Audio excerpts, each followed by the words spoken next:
आजकल government job की बात आते ही हर स्टूडेंट के दिमाग में एक सवाल जरूर घूमता है कि मेहनत तो कर लेंगे, लेकिन आखिर सैलरी कितनी मिलेगी और लाइफ कितनी स्टेबल होगी।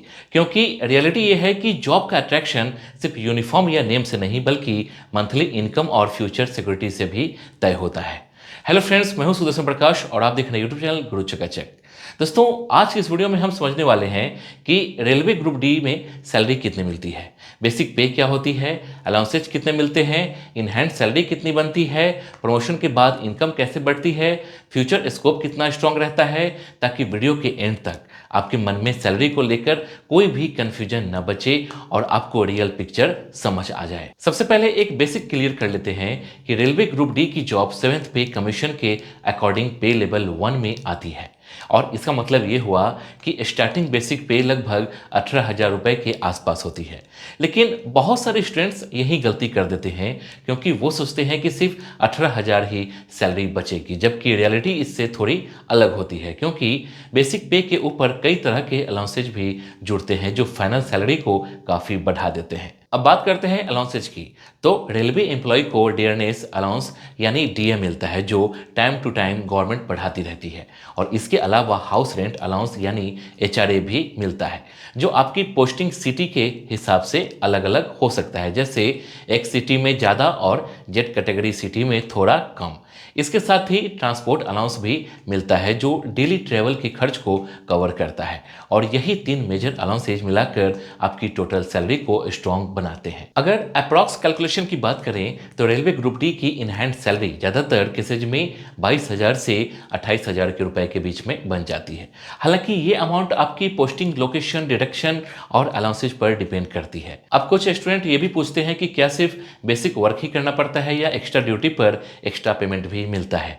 तो दोस्तों, रेलवे में नाइट ड्यूटी अलाउंस और ओवर टाइम जैसी फैसिलिटीज भी होती है, जिससे कई बार मंथली इनकम और ज़्यादा बढ़ जाती है। और यही वजह है कि कई एम्प्लॉयज़ की रियल इनकम पेपर पर लिखी सैलरी से ज़्यादा हो जाती है। अब बात करते हैं डिडक्शन की, क्योंकि ग्रॉस सैलरी सुनकर एक्साइटेड होना आसान है, लेकिन पीएफ, एनपीएस, कंट्रीब्यूशन और कुछ अदर डिडक्शंस के बाद जो अमाउंट अकाउंट में आती है वही आपकी इन हैंड सैलरी होती है। और इसी वजह से एक्चुअल सैलरी समझना जरूरी होता है, ताकि फ्यूचर प्लानिंग सही से की जा सके। दोस्तों, रेलवे ग्रुप डी की जॉब सिर्फ स्टार्टिंग सैलरी के लिए फेमस नहीं है, बल्कि लॉन्ग टर्म स्टेबिलिटी के लिए भी जानी जाती है। क्योंकि इसमें मेडिकल फैसिलिटी, फ्री या concessional travel pass, pension related benefits और जॉब सिक्योरिटी जैसी चीज़ें मिलती है, जो प्राइवेट जॉब में मिलना काफ़ी मुश्किल होता है। और यही कारण है कि लाखों स्टूडेंट्स हर साल रेलवे एग्जाम के लिए प्रिपरेशन करते हैं। अब प्रमोशन की बात करें तो कई स्टूडेंट्स सोचते हैं कि ग्रुप डी में ग्रोथ नहीं होती, लेकिन रियलिटी ये है कि एक्सपीरियंस और डिपार्टमेंटल एग्जाम के थ्रू प्रमोशन का रास्ता खुलता रहता है और टाइम के साथ सैलरी भी बढ़ती रहती है। जैसे ट्रैक मेंटेनर से सीनियर पोस्ट या टेक्निकल डिपार्टमेंट में ग्रोथ पॉसिबल होती है, जिससे पे लेवल और इनकम दोनों इंप्रूव होते हैं। एक और इंपॉर्टेंट पॉइंट समझ लो कि रेलवे की सैलरी हर साल डीए इंक्रीज और पे रिवीजन के कारण धीरे धीरे बढ़ती रहती है। इसलिए जो सैलरी आज 25,000 के आसपास लग रही है, वही कुछ साल बाद ऑटोमेटिकली ज़्यादा हो जाती है। और यही long term benefit government job को स्पेशल बनाता है। दोस्तों, अगर वर्क नेचर की बात करें तो रेलवे ग्रुप डी में ट्रैक मेंटेनेंस, हेल्पर, असिस्टेंट और ग्राउंड लेवल ऑपरेशनल वर्क शामिल होता है। और कई बार फिजिकल एफर्ट भी करना पड़ता है। इसलिए सैलरी के साथ साथ वर्क रिस्पॉन्सिबिलिटी को भी समझना जरूरी है, ताकि बाद में रिग्रेट ना हो। दोस्तों, अब थोड़ा कंपेरिजन भी समझ लो, क्योंकि कई स्टूडेंट पूछते हैं कि एसएससी, एमटीएस या अदर लेवल 1 जॉब से रेलवे ग्रुप डी बेहतर है या नहीं।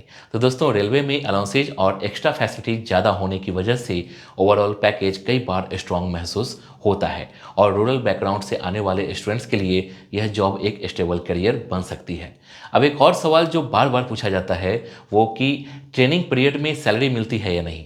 तो दोस्तों, रेलवे में ट्रेनिंग के दौरान भी स्टाइपेंड या सैलरी स्ट्रक्चर के हिसाब से पेमेंट मिलती रहती है, जिससे फाइनेंशियल प्रेशर थोड़ा कम रहता है और न्यू एम्प्लॉयज धीरे धीरे सिस्टम में एडजस्ट हो जाते हैं। दोस्तों अब बात करते हैं फ्यूचर स्कोप की, क्योंकि आज के टाइम में गवर्नमेंट जॉब सिर्फ सैलरी नहीं बल्कि रिस्पेक्ट और स्टेबिलिटी का सिंबल बन चुकी है। और रेलवे जैसे ऑर्गेनाइजेशन में काम करने का एक्सपीरियंस आपको लॉन्ग टर्म करियर सिक्योरिटी देता है। साथ ही प्रमोशन और इंटरनल एग्जाम के जरिए आप हायर लेवल तक भी जा सकते हैं। दोस्तों एक प्रैक्टिकल एडवाइस देना चाहूँगा कि सिर्फ सैलरी देखकर जॉब सेलेक्ट मत करना, बल्कि वर्क एनवायरनमेंट, पोस्टिंग, लोकेशन और पर्सनल इंटरेस्ट भी देखना जरूरी है।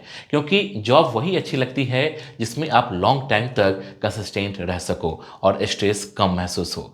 अगर आप रेलवे ग्रुप डी की प्रिपरेशन कर रहे हो तो अभी से physical fitness, written exam strategy और प्रीवियस ईयर क्वेश्चंस पर फोकस करना शुरू कर दो, क्योंकि कंपटीशन हर साल बढ़ता जा रहा है और स्मार्ट प्रिपरेशन ही सिलेक्शन का शॉर्टकट बन सकता है।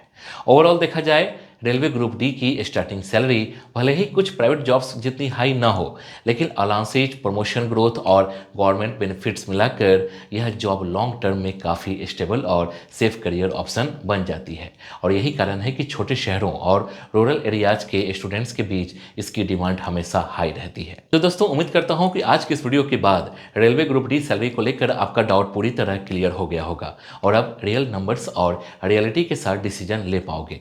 अगर वीडियो हेल्पफुल लगी हो तो लाइक जरूर करना, कमेंट में अपनी राय लिखना और चैनल को सब्सक्राइब करना मत भूलना, क्योंकि यहाँ आपको करियर और गवर्नमेंट जॉब से जुड़ी रियल इन्फॉर्मेशन सिंपल लैंग्वेज में मिलती रहेगी। जय हिंद।